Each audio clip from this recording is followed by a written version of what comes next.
We called those guys up, yo, that kid after school today, don't let him get on the bus. And then after school, we went into the principal's office and said, how's your son? And he was like, how do you know my son? Like, I don't know your son, I'm just asking, how is he? Like, he's fine. Where is he at? He's at home. I don't think so.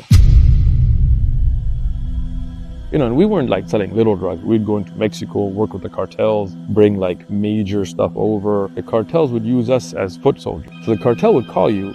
There's only two reasons. Either they're going to reward you and give you a task and it's going to be really great, or they're going to kill you. And they would never kill you like dead. They would put you in there alive, light you up. That was supposed to be me in that grave. That's what the plan was. You can't imagine looking at your friend that you grew up with, 9 holes in him that have taken like these chunks off of him. When I buried him, no girl went in with him, no car, no money, no influence, just him. It woke me up. What's the point of life?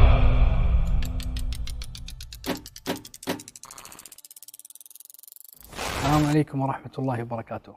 Wa alaikum assalam wa rahmatullahi wa barakatuh. Uthman ibn Farouk. That's what they call me. Who's Uthman ibn Farouk? Sitting right here. From shooter, Luke, AEK to a sensational worldwide die. How did that happen? I don't know about the sensational part, but da'i, inshallah. It's a long story, and we hope from Allah subhanahu wa ta'ala that it will be a benefit for those watching, because sometimes a person might be caught up in a sinful lifestyle and feel that they can't get out of it, or they couldn't. But myself, for example, I didn't talk about my story for a long time. For years and years, I kind of buried it in my mind, didn't discuss it with my family, didn't tell anybody. Until I was reading the hadith about Umar ibn Khattab radiyallahu anhu, when he talked about the time of Jahiliyyah and making a statue from dates and eating it and so on. And one of my shaykh, he told me, look, if you share the story, maybe it will benefit people. So we hope from Allah subhanahu wa ta'ala people will benefit from it. I'm Pashtun, Yusufzai tribe. We was born in Pakistan, but I left Pakistan when I was very young. How old were you when you left? I was about 6, 7 years old. So do you still have memory of your childhood in Pakistan? Yes, but not a lot. My father, he was like the head of all Pakistani police. We call the IG, but he was a very principled man. Like, he was Pashtun, and Pashtuns have little screws loose in their heads. So over something with the president named Yahya Khan, he was like, I'm out. So he resigned and he said, I'm going to leave. Alhamdulillah, we went to the UK first. So I lived in Manchester, Mancunians, where you at, for a year and a half. And then I moved to the US when I was 8, 9 years old in elementary school. I was too young. I was this little kid trying to go to school in snow hitting your face weather. When I was in UK, it was rough because it was very racially divided. So you had the Pakistanis fighting the whites, fighting the Jamaicans and stuff like that. In UK? Oh, in the UK, yeah. Oh, amazing. Even though we were little kids, but it was rough, but it wasn't that bad. You didn't get shot and things like that. It was just, fist fights and stuff. When I went to the US, it was a whole different ball game. So the funny thing is, I went to school, elementary school, little kid school, right? And my mom, may Allah reward her, may Allah protect her, she's still alive. Everybody make dua. Allah gives her a long, pious life. She dressed me up in a suit. Now imagine. Thinking it's UK. Thinking it's like a private school in Pakistan or UK or something, So imagine you're in the worst school, in the worst neighborhood. You're walking in with a suit and a little bow tie. And you go, hello, my name is Usman, how are you? Yeah, I got beat up that day. By the time I got home, my shirt was red, suit was red, black eye. I was like, what happened? I'm like, welcome to America, right? My parents didn't realize that the US has bad neighborhoods. In their mind, and as in the mind of many people overseas, the US is all Santa Barbara. It's all beautiful and green and rich and Hollywood, but it's not. Like, we were in a really bad neighborhood. We called the barrio, the Mexican gang infested hood, because we didn't have a choice. We were put into it. So for us, like, again, my mom was a wonderful woman. Allah protect her. She did her best.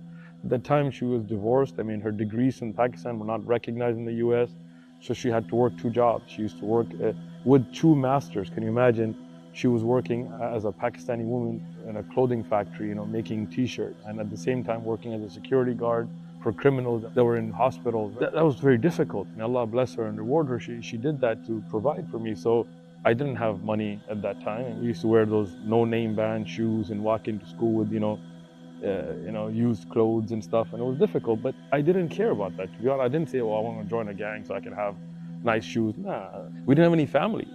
We knew no Muslims. I grew up with no Muslims around me.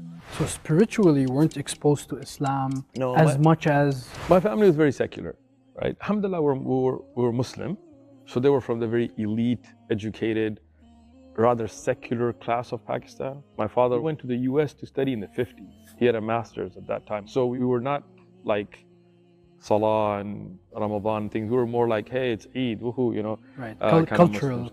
Yeah. How were you exposed first to the gang? So I didn't want to be a gangster, but when I was about 10, our school was heavily gangsters. So I go to school, I used to see them, they saw that I could fight, that I could stand my ground. So they were very respectful, but I never wanted to join. My whole thing in life was I wanted to make my mother happy. I wanted to earn enough to get us out of the hood. So I was focused on that. I wasn't trying to get into gangs. But there was a kid from Iran, and again, he was not Muslim. His family was Shia, and they became Christian to come to the US because when they had the revolution there, the US was giving, if you're Irani Christian, you had like a guaranteed. So they, quote unquote, became Christian, even though they never went to church in their life, to come to the US. But because he was Irani, people were like, hey, he's from the Middle East and you're from Pakistan or whatever, So, and we used to hang out. But he was like a troublemaker. So one day he got into it, and these Mexican gang members that were much older than us, 3 of them big guys, he started fighting and they started beating him up. Now me, like I said, my father was one of those like crazy honor, Pukhtun, Ghairat kind of a guy. So stand your ground. Stand your ground, yeah. So I jumped in for him. So I jumped in and he ran away. So I got beat up. They got me. I was 12 years old at the time, and these were like 18-year-old guys, big guys, and kicked me in the head and all that, right? So when I went home, my mom saw me. I tried to hide it, but I can't. Bloody mouth, big bloody eye. Swollen all over, right? Ribs closed. To be honest, they probably broke a rib or two. I didn't go to the hospital. I didn't, because. I didn't want to get my mom worried, but I couldn't hide it. So she called my dad. My dad didn't live with us at the time. As I said, they were divorced. And when he came, he took me to the room by ourselves. He said, did you cry? I said, no. Did you run? No. He said, okay, that's it. You're good. Then he told me, okay, let's go find them. So he got a baseball bat. He had this big Camaro muscle car at the time. And we jumped in his car and we started looking. And the gangs, they have places where they post up. So this gang was called Lomas 27th Street. So this was a Sureño gang. And there were about 500 strong. But obviously they don't 500 hang out at the same time. It's only a few were hanging out. I saw the same guys. I told my father that's them. My father jumped out with a baseball bat, bashed him, broke one guy's shoulder. Did you guys know they were part of a gang? Yeah. So my father didn't care. It wasn't a mistake. Yeah. No. Okay. No, they beat me up. We were paying them back, Pashtuns, right? So my father broke one of their shoulder, shattered his shoulder. The other one, he cracked his skull. The problem is, then my father got in his Camaro and went home, to his house that was far away from us, And they followed him? No. So they're not going to follow him, but they know me, right? They're the one that got me. They go to my school. So the next day, I still remember it very vividly, and I was 12 at the time, is that I walked into my school and I remember people going, here's the dead kid.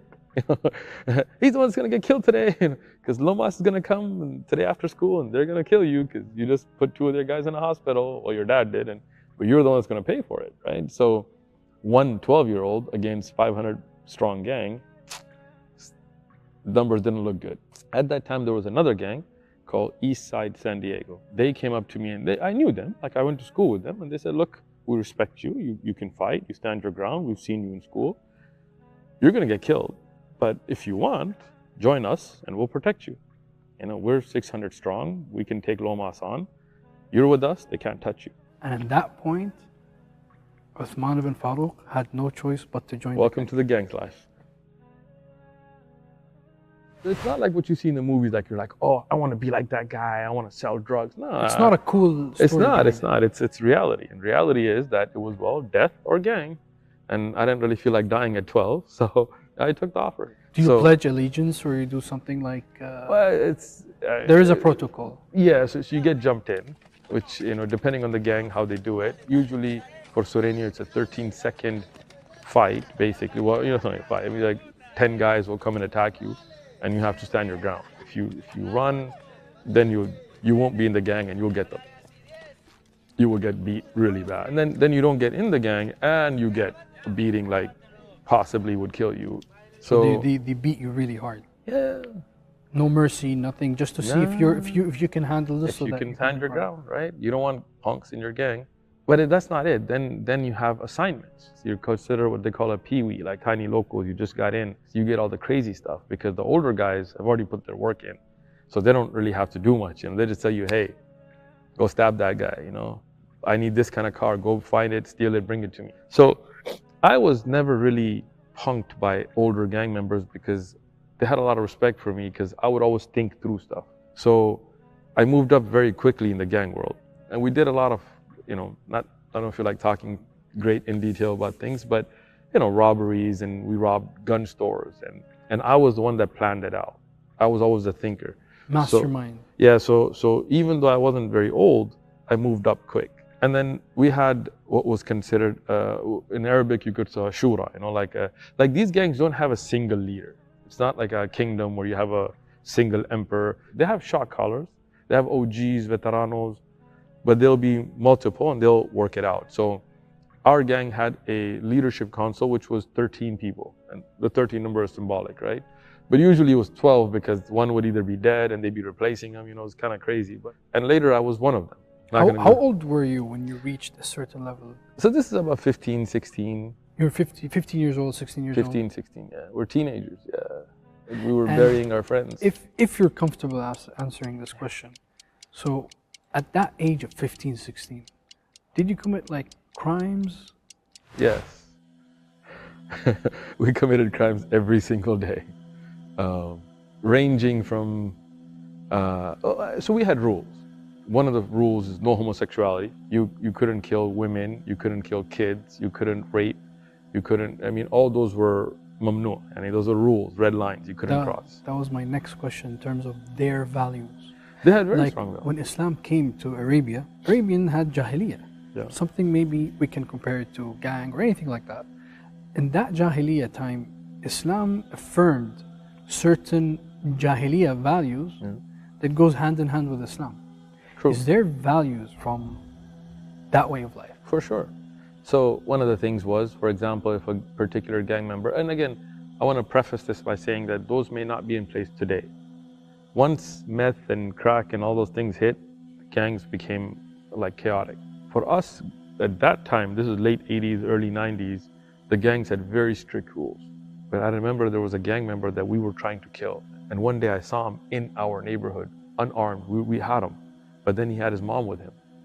And all we did was we went by and said, pointed, and he got it. And he remembered that. And at a time, he gave me a pass. Why? Because we had rules. If a gang member got put in prison, the gang would take care of his family. They would feed, make sure they're good. You weren't allowed to date a girl that another gang member was dating. And, especially if they were married, definitely hands off. And if you did, you would have punishments. The gang would hand out punishments. I'll tell you something funny. One time I was in a car, it was a lowrider, gangster car, all non-Muslims with me, and there was a big shot, we called a shot caller, who had been in prison for I don't know how many years, he did long-term prison. And at that time, I was, 13, 14, he was in his 30s, so imagine that he was all tatted and all that. And we were playing music, obviously, and there's a masjid in San Diego called Masjid Abu Bakr. It's got a big white dome. And you can clearly see it's a masjid. So we were going by it, and he told the guy, turn the music off. The guy turned the music off, right? Because he's a shot caller, listen to the OGs, right? And the guy was like, why? And he was like, you don't see a house of God? Now he's not Muslim, right? And I'm in the car, I'm Muslim, right? Kind of. But he was that respectful of religion. Same thing you would do at churches. If you drove by a church, you turn the music off. They were very religious in their own way. But unfortunately, due to the corruption of Christianity, religion became more a way to deal with guilt than to fix yourself. So I would be with them, and basically, when we would have gang wars, and we would go at, this was daily, shootings and stabbings and killings, we would go to the Catholic priest and he would give us a little, a ta'weez, a little amulet to protect us. In Mexico, they have a saint for drug dealers, for cartels. He's known as the saint of the drug dealers, right? I remember one time we were at a party and we came out and we saw these enemy gang members. The guy who was driving was like, run him over. And we just hit him with a car. And one of the guys that we hit his knees bent backward, like we broke his leg. And the next day, we were in church. Saturday night, run over a bunch of guys. Sunday morning, we were in church. Confessing. Wearing a suit with grandmothers, tias and abuelas or aunts, and we go into a little box and you tell the priest, forgive me, Father, for I have sinned. Yesterday I hit a guy with a car, broke his knees, might have killed him, not sure. The priest would just be like, oh, that's bad, you know, you shouldn't do that. And you'd be like, I'm a gang member. What we do, I mean, when it's on, right? And you'd be like, well, you know, say these many Hail Marys and donate to the church, and we'll see you next week. And I'm like, all right, well, you come out of the confession box, woohoo, Jesus died for my sins, I'm good, you know. And you wouldn't feel guilty anymore because you were like, well, you know, Jesus is gonna take the sins for me. But my friend's parents would think, oh, he's messed up, he's selling drugs, he's, you know, and we weren't like selling little drugs, we were like going into Mexico, because I live in San Diego, so we'd go into Mexico, work with the cartels, bring like major stuff over, we'd kidnap people and do all that, right? So they'd be like, okay, how do we fix them? Send them to church. The church would just be like, Jesus died for your sins, you know, and you're like, okay, so that I don't have to deal with it. No, salvation is free. And you're like, oh, great, back to the gang world, you know. And I mean, I remember being in church, and there was Bible study on Wednesdays, a church called Horizon. They would study the Bible, but they wouldn't really, not like we study the Quran, like word by word and tafsir. No, they would just read a passage and be like, how do you feel about it, you know? Oh, it's great, how do you feel about it? Like, it makes me feel loved. You're like, oh, yeah, you know? And I'd be there like, hey, these numbers don't match. These ages, like 22, 40, you know, but they would just skip big chapters, you know? They would just be like, we're gonna skip the next 30 verses. I'm like, hey, no, there's something very interesting, you know, I just read this. They're like, that guy again, you know. And my friends who were Christians and Catholics, depending with church, they would be doing worse stuff. They'd be like doing stuff in the bushes, you know, that I don't wanna, you know, they'd be smoking weed, which was illegal at the time. They'd be selling weed in church, at least, you know, getting numbers and doing, I wouldn't.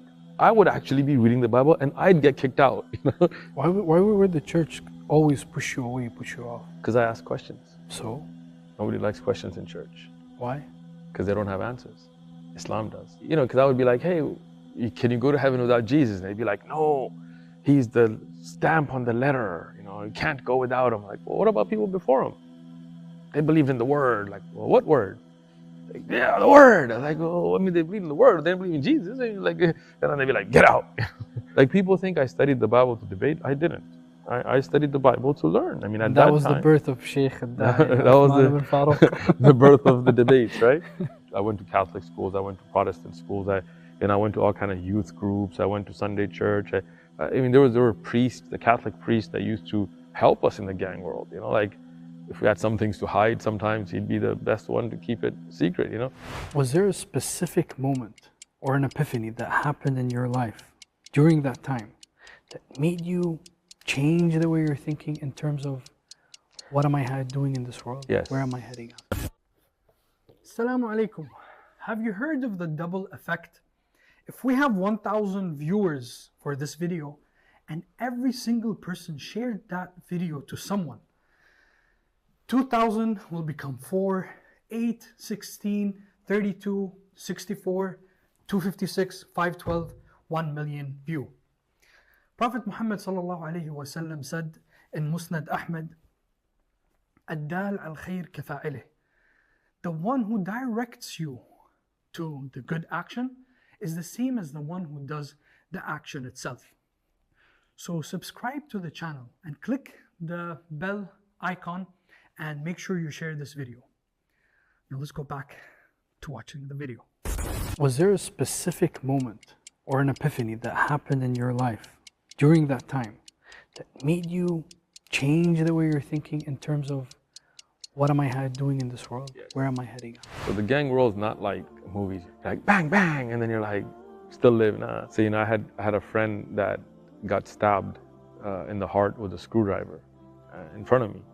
And I was in high school at the time. And I remember still today, you know, running up and then finding him and then holding him and looking at him, and you know, he's grasping, and you can't take the screwdriver out, it's gonna bleed more, so you're calling 911, you're scaling, and it's very difficult because, you know, you tell them it's gonna be okay, but you know it's not.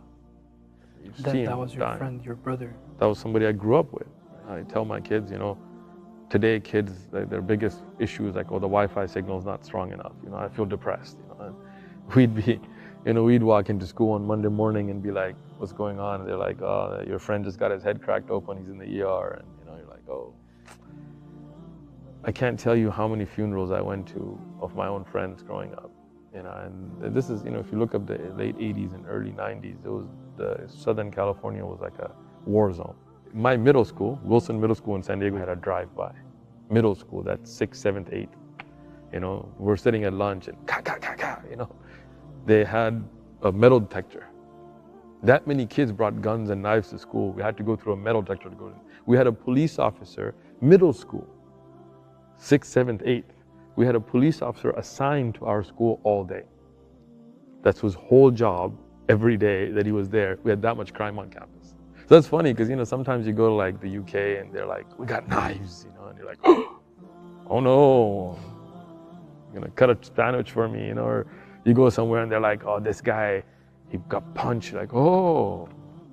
And we're sitting in middle school with kids pulling out Uzis, right? And it was rough, it wasn't just that, the gang world is not just like that. So to be from the, we call the carnales, the leadership, you'd have to kill. It's called blood in.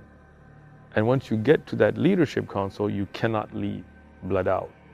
Blood in, blood out. To get in, you gotta kill. To get out, you have to die. Wow. So I had a friend who was from that council and he got shot and he became a paraplegic, meaning from his neck downwards, he was paralyzed. But he was still in the gang. He would still go to the hood, the place where we were gonna post up, in a wheelchair and stand there, or sit there, stand there.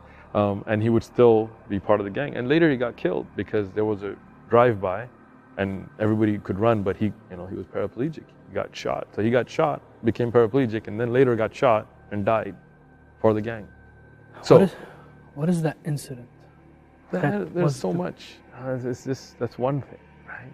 One of the things I'll never forget till today in my life is the smell of human flesh burning. Because we would get called into Tijuana, where you have the different cartels. The cartels would use us as foot soldiers. So when the cartel calls you, and the cartel has money, like they got money, you would go into the cartel place and they would have money stacked up on the ground, like in crates, like $100 bills stacked like this from the ground, and they would have assassins who were actual military people. They would have guns that the military, Mexico has strictest gun laws, but the cartel had every gun you could think of. They would have grenades. They were crazy. They were billions, they were making billions, right? So the cartel would call you, there's only two reasons. Either they're gonna reward you and give you a task and it's gonna be really great, and they're gonna they would line up women, be like, take whatever you want. They would hand you stacks of money like this, good job, here you go. Or they're gonna kill you. And they would never kill you that they would kill you in a very painful way. So when you got invited at 16, the cartels, imagine, the 16-year-old, like what problems do they have today, right? Imagine what I went through, right? At 16, they'd be like, the cartel's calling you. So you got to cross into Mexico. Now you're in a different country. In Mexico, at least at that time, pretty much today, the cartels ran the country. The police couldn't say anything to them. Military couldn't say anything to them. They could walk around with an AK-47 and the police would just be like, because it's a cartel, you mess with them, they're going to come massacre your family, and not in a nice way, not in a just shoot them. They'll torture them, right? Like one time I remember we saw drums, oil drums, but they had a really bad smell. Not like oh that stinks, like something you can't forget. Humans were burnt, and you could still see the remains. No oil, so they would put you in there alive, light you up. What happened then is that I had a very good friend that I was very close with. And this is somebody I grew up with since I was, a young kid. And he was 2 years older than me. And he was one of the people from that top shura, the top mafia, council, the 13. Basically, he was like an older brother to me because I didn't have any brothers growing up. Like my father, from my mother, I'm the only child. My father had other kids from other women, but I didn't grow up with them, right? So I grew up as an only child, basically. And he was somebody that looked out for me. Like he was always careful with me in school and everything. You know, it's like he was 2 years older than me. And since childhood, he was with me. Like he was such a nice person, even though he killed people. I'm not gonna sugarcoat it. He robbed people, he sold drugs, he broke the law. But he was a genuinely, I mean, I don't know. I see, it's weird when I say that and then I say he was a good guy, right? He has the values that other people don't have. So like we used to hang out in his garage. His house was there, so all the gang members would stay up all night. They'd be doing drugs. Us, from the higher gang members, we couldn't do hard drugs because it would compromise you. But it would be selling drugs, you know, it'd be doing drugs, it'd be partying, they would be doing all kinds of bad things. But nobody was allowed inside his house because his grandmother and his mother and his sister were inside. So everybody had to stay in the garage. But when I would spend the night there, he would have me spend the night inside the house. That's how much he trusted me and was very close to me, and his mother knew me and his grandmother knew me. And I would say, ¿Cómo estás, abuela? Like, how are you doing, grandma, to her? And that's how I used to speak Spanish, because I speak to their families. But we would have a crazy lifestyle, like a lifestyle that's very hard to explain to somebody who hasn't lived it. So we were leaders and we had a lot of power then, because we were 15, 16, 17-year-old kids, but we had the cartel on our back. We had $50,000 that you would be given and you'd be spending. You would have teachers knew you were a gang member, so they were very careful with you. So you would walk into a class and a teacher who knew who you were would just be like, oh, you don't have to do homework? Yeah, you're good. Yeah, you know. I remember a very funny story. One time there was a principal, and then was Ariel. I remember him till today. And he came as a new principal to our school. And he was this tough guy. You know, you watch those movies where a principal comes and he's gonna fix the ghetto, right? And he's gonna like be the Batman, you know, so he came out and he was like, you guys, I'm not gonna put up with the stuff that old principal put up. You guys are gonna straighten up. We're like, you talking to me? Okay. So then we were like, all right, who's this guy? Okay, who are his kids? What school do they go to? They go to a private school? All right. Who do we know at that school? Well, we got people at that school. All right. So we called those guys up, yo. And at that time, we didn't have cell phones, right? We had pagers and stuff. We told them, hey, that kid after school today, don't let him get on the bus. Take him for donuts. And they were like, all right. And, you know, these are gang members who were always the coolest kids in the school. So when somebody's like, hey, you want to go to donuts? He was like, yeah, I'm hanging out with the cool kids. So after school, they took him. And then after school, we went into the principal's office and said, how's your son? And he was like, how do you know my son? Like, I don't know your son. I'm just asking, how is he? Like, he's fine. Where is he at? He's at home. I don't think so. And I mean, imagine I'm a 16-year-old kid. And then he calls his house, right? You know, those old phones back then. And then he's like, son's not home. He wasn't on the bus. And then he's like, I'll call the police. I'll get you arrested. What did I do? I was at school with you. It's donuts. I'm just, no. Nothing about donuts. I don't know where he's at. I don't know anything about it. I'm in school with you. Like, you've seen me all day, right? Call the police. Is it illegal to ask, how's your son doing? You know, just sit back and relax. And then, you know, he's freaking out. He calls the police. My son didn't come home, make a report, calls this, calls that. We're sitting, you know, after school, just hanging out. And then he calls us back in. He's like, all right, where's my son? How am I supposed to know where your son is? Not my son, right? He's like, I'll do anything, you know. I could find out where your son is to help you out. But let's just make some rules here. From now on, when I walk, you walk the other way, you know. And of course, you know, so after a while, called our friend at the donut shop, paged him. He calls us back, hey, put him on a bus home. Kid went home, nothing illegal. No, it's not illegal to take somebody out for donuts. And you guys are 15, 16, planning these crazy strategies. high school kids, yeah.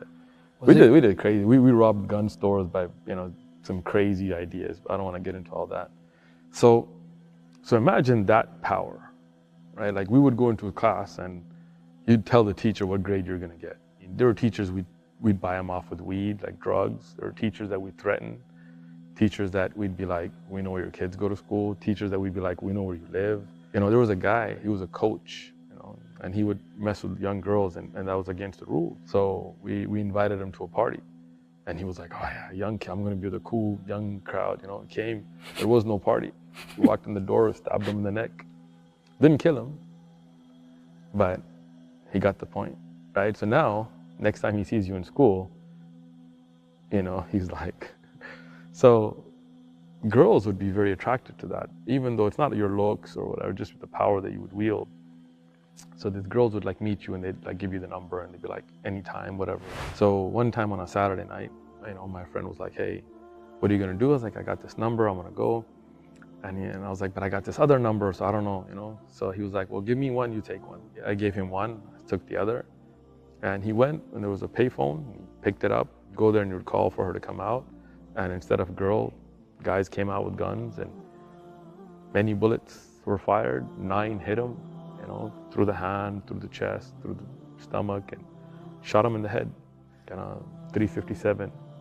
It's not like the movies, you know, where you get shot and a little drip, you know, took the whole back of his head off, right? But the setup was to kill me. Like, it was particularly for me. But as Qadar would have it, my friend went in my place. Somebody you grew up with since you were a child.